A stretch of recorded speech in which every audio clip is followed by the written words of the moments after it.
This is Aldous Huxley, a man haunted by a vision of hell on earth. A searing social critic, Mr. Huxley, 27 years ago, wrote Brave New World, a novel that predicted that someday the entire world would live under a frightful dictatorship. Today, Mr. Huxley says that his fictional world of horror is probably just around the corner for all of us. We'll find out why in a moment. The Mike Wallace Interview, presented by the American Broadcasting Company in association with the Fund for the Republic, brings you a special television series discussing the problems of survival and freedom in America. Good evening. I'm Mike Wallace. Tonight's guest, Aldous Huxley, is a man of letters, as disturbing as he is distinguished. Born in England, now a resident of California, Mr. Huxley has written some of the most electric novels and social criticism of this century. He's just finished a series of essays called Enemies of Freedom, in which he outlines and defines some of the threats to our freedom in the United States. And Mr. Huxley, right off the bat, let me ask you this. As you see it, who and what are the enemies of freedom here in the United States? Well, I don't think you can say who in the United States. I don't think there are any sinister persons deliberately trying to rob people of their freedom. But I do think, first of all, that there are a number of impersonal forces which are pushing in the direction of less and less freedom. And I also think that there are a number of technological devices which anybody who wishes to use can use to accelerate this process of going away from freedom, of imposing control. Well, what are these forces and these devices, Mr. Huxley? I should say that there are two main impersonal forces. The first of them is not exceedingly important in the United States at the present time, though very important in other countries. This is the force which in general terms can be called overpopulation, the mounting pressure of population pressing upon existing resources. This, of course, is an extraordinary thing. Something is happening which has never happened in the world's history before. I mean, let's just take a simple fact that between the time of the birth of Christ and the landing of the Mayflower, the population of the Earth doubled. It rose from 250 million to probably 500 million. Today, the population of the Earth is rising at such a rate that it will double in half a century. Well, why should overpopulation work to diminish our freedoms? Well, in a number of ways. I mean, the experts in the field, like Harrison Brown, for example, pointed out that in the underdeveloped countries, actually the standard of living is at present falling, that people have less to eat and less goods per capita than they had 50 years ago. And as the position of these countries, the economic position, becomes more and more precarious, obviously the central government has to take over more and more responsibility for keeping the ship of state on an even keel. And then, of course, you're likely to get social unrest under such conditions, with again an intervention of the central government. So that I think one sees here a pattern which seems to be pushing very strongly towards a totalitarian regime. And unfortunately, as in all these underdeveloped countries, the only highly organized political party is the Communist Party, it looks rather as though they will be the heirs to this unfortunate process, that they will step into the position of power. Well, then, ironically enough, one of the greatest forces against communism in the world, the Catholic Church, according to your thesis, would seem to be pushing us directly into the hands of the communists because they are against birth control. Well, I think this strange paradox probably is true. There is it's an extraordinary situation, actually. I mean, one has to look at it, of course, from a biological point of view. The whole essence of biological life on Earth is a question of balance, and what we have done is to practice death control in a most intensive manner without balancing this with the birth control at the other end. Consequently, the birth rates remain as high as they were, and death rates have fallen substantially. All right, then, so much for the time being anyway for overpopulation.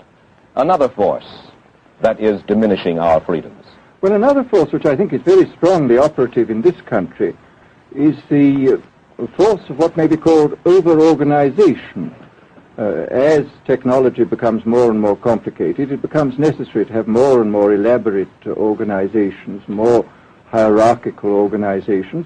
And incidentally, the advance of technology has been accompanied by an advance in the science of organization. It's now possible to make organizations on a larger scale than was ever possible before. And so that you have more and more people living their lives out as subordinates in these hierarchical systems controlled by bureaucracies, either the bureaucracies of big business or the bureaucracies of big government. Now, the devices that you were talking about, are there specific devices or methods of communication which diminish our freedoms in addition to overpopulation and over-organization? Well, there are certainly devices which can be used in this way. I mean, let us take, after all, a piece of very recent and very painful history is the propaganda used by Hitler, which was incredibly effective. I mean, what were Hitler's methods? Hitler used terror on the one kind, brute force on the one hand, but he also used a very efficient form of propaganda, which he was using every modern device at that time. He didn't have TV, but he had the radio, which he used to the fullest extent, and was able to impose his will on an immense mass of people. I mean, the Germans were a highly educated people. Well, we're aware of all this, but how do you equate Hitler's use of propaganda with the way that propaganda, if you will, is used, let us say, here in the United States? Are you suggesting that there is a parallel? Needless to say, it's not being used in this way now, but the point is, it seems to me, that there are methods at present available, methods superior in some respects to Hitler's method, which could be used in a bad situation. I mean, what I feel very strongly is that we mustn't be caught by surprise by our own advancing technology. This has happened again and again in history. Technology has advanced, and this changes social conditions, and suddenly people have found themselves in a situation which they didn't foresee and doing all sorts of things they didn't really want to do. Well, now, what do you mean? Do you mean that we develop our television, but we don't know how to use it correctly? Is that the point that you're making? Well, at present, the television, I think, is being used quite harmlessly. It's being used, I think, I would feel it's being used too much to distract everybody all the time. But, I mean, imagine, which must be the situation in all communist countries, where the television, where it exists, is always saying the same thing the whole time, is always driving along. It's not creating a wide front of distraction, it's creating a one-pointed drumming in of a single idea all the time. It's obviously an immensely powerful instrument. So you're talking about the potential misuse of the instrument. Exactly. We have, after all technology is in itself morally neutral. These are just powers which can either be used well or ill. It's the same thing with atomic energy. We can either use it to blow ourselves up, or we can use it as a substitute for the coal and the oil which are running out. You've even written about the use of drugs in this light. Well, now, this is a very interesting subject. I mean, in this book that you mentioned, this book of mine, Brave New World, I postulated a substance called soma, which was a very versatile drug. It would make people feel happy in small doses. It would make them see visions in medium doses, and it would send them to sleep in large doses. Well, I don't think such a drug exists now, nor do I think it will ever exist, but we do have drugs which will do some of these things, and I think it's quite on the cards that we may have drugs which will profoundly change our mental states without doing us any harm. I mean, this is the pharmacological revolution which has taken place, that we have now powerful mind-changing drugs, physiologically speaking, are almost costless. I mean, they are not like opium or like cocaine, which do change the state of mind, but leave terrible results physiologically and morally. Mr. Huxley, In your new essays, you state that these various enemies of freedom are pushing us toward a real-life, brave new world, and you say that it's awaiting us just around the corner. First of all, can you detail for us what life in this brave new world which you fear so much, or what life might be like?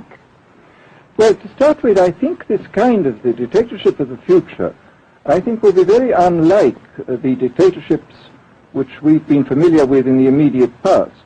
I mean, take another book prophesying the future, which was a very remarkable book, George Orwell's 1984. Well, this book was written at the height of the Stalinist regime and just after the Hitler regime, and there he foresaw a dictatorship using entirely the methods of terror, the methods of physical violence. Now, I think what is going to happen in the future is the dictators will find, as the old saying goes, that you can do everything with bayonets except sit on them. That if you want to preserve your power indefinitely, you have to get the consent of the ruled.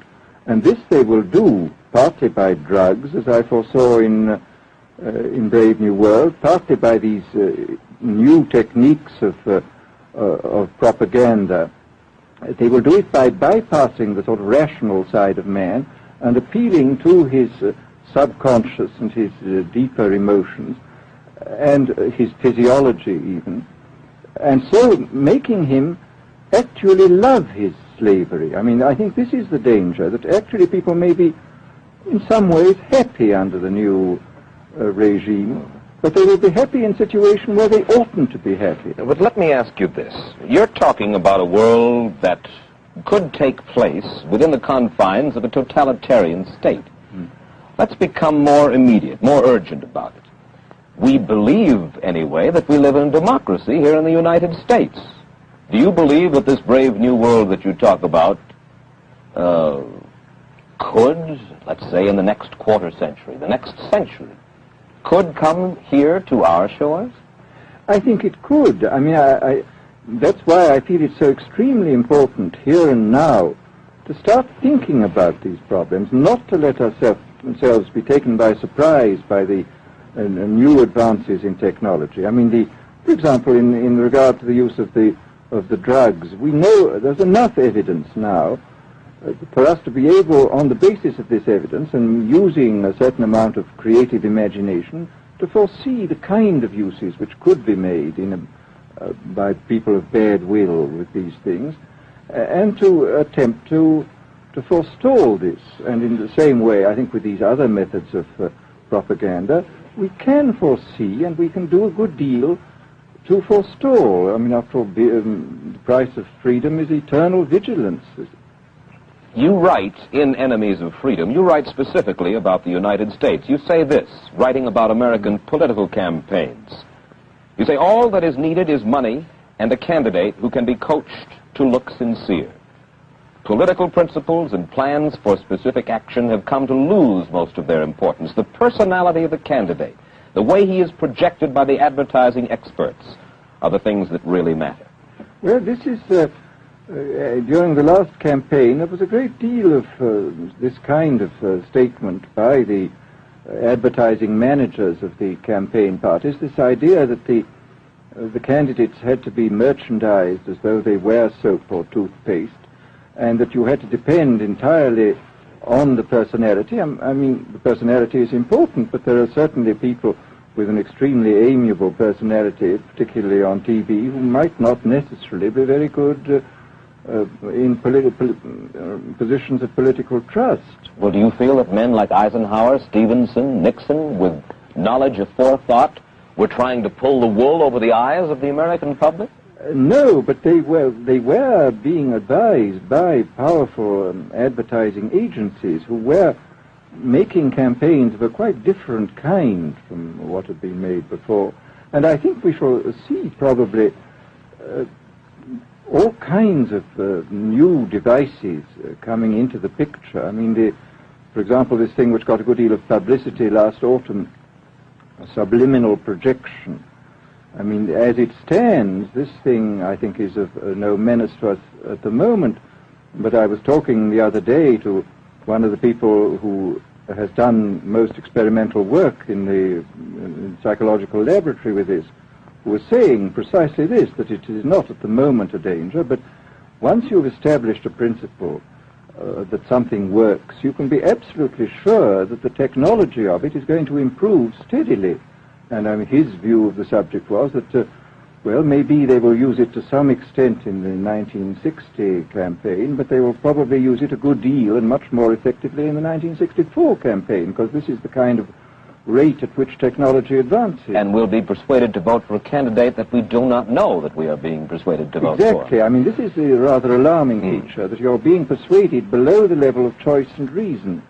In regard to advertising, which you mentioned just a little ago, in your writing, particularly in Enemies of Freedom, you attack Madison Avenue, which controls most of our television and radio advertising, newspaper advertising, and so forth.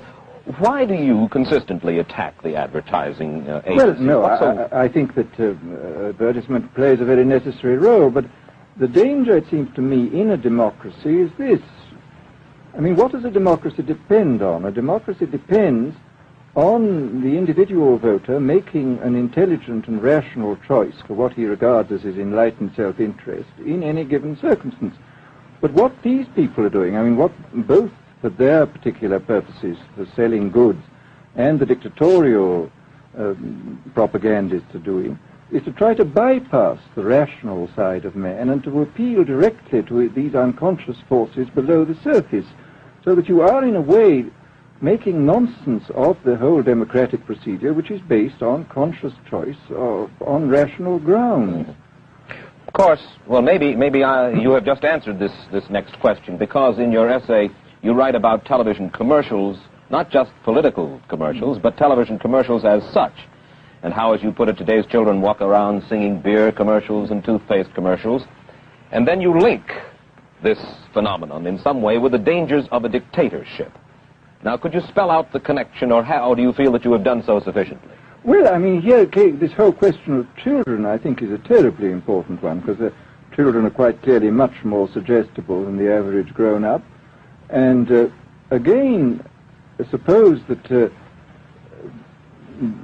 for one reason or another all the propaganda was in the hands of one or very few agencies, you would have an extraordinarily powerful force playing on these children, who after all are going to grow up and be adults quite soon. I do think that this is not an immediate threat, but it remains a possible threat. And you said something to the effect in your essay that the children of Europe used to be called cannon fodder, and here in the United States they are television and radio fodder. Well, after all, you can read in the trade journals the most lyrical accounts of how necessary it is to get hold of the children, because then they will be loyal brand buyers later on. Mm-hmm. But, I mean, again, you just translate this into political terms. The dictator says they will be loyal ideology buyers when they're grown up. We hear so much about brainwashing as used by the communists. Do you see any brainwashing other than that which we've just been talking about that is used here in the United States? Other forms of brainwashing? Not in the form that has been used in China and in Russia, because this is essentially the application of propaganda methods, the most violent kind, to individuals. It's not a shotgun method like the advertising method. It's a way of getting hold of the person and playing both on his physiology and his psychology till he really breaks down, and then you can implant a new idea in his head. I mean, the descriptions of the methods are really blood-curdling when you read them, and not only the methods applied to political prisoners, but the methods applied, for example, to the training of the young communist administrators and missionaries. They receive an incredibly tough kind of training, which causes about 25% of them to break down or commit suicide, but produces 75% of completely one-pointed fanatics. The question, of course, that keeps coming back to my mind is this. Obviously, politics in themselves are not evil. Television is not in itself evil. Atomic energy is evil, and yet you seem to fear that it will be used in an evil way. Why is it that the right people will not, in your estimation, use them? Why is it that the wrong people will use these various devices and for the wrong motives? Well, I think one of the reasons is that these are all instruments for obtaining power, and obviously the passion for power is one of the most moving passions that exist in man, and after all, all democracies are based on the proposition that power is very dangerous and that it's extremely important not to let any one man or any one small group have too much power for too long a time. After all, what are the British and American constitutions except devices for limiting power? And all these new devices are extremely efficient instruments for the imposition of power by small groups over larger masses. Well, you ask this question yourself in Enemies of Freedom. I'll put your own question back to you. You ask this: in an age of accelerating overpopulation, of accelerating overorganization, and ever more efficient means of mass communication, how can we preserve the integrity and reassert the value of the human individual? You put the question. Now here's your chance to answer it, Mr. Huxley. Well, this is obviously, first of all, it's a question of education. I think it's terribly important to insist on individual values.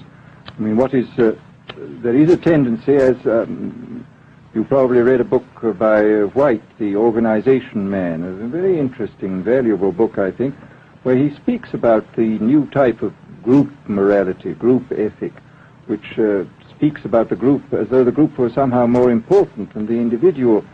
But this seems, as far as I'm concerned, to be in contradiction with what we know about the genetical makeup of human beings, that every human being is unique.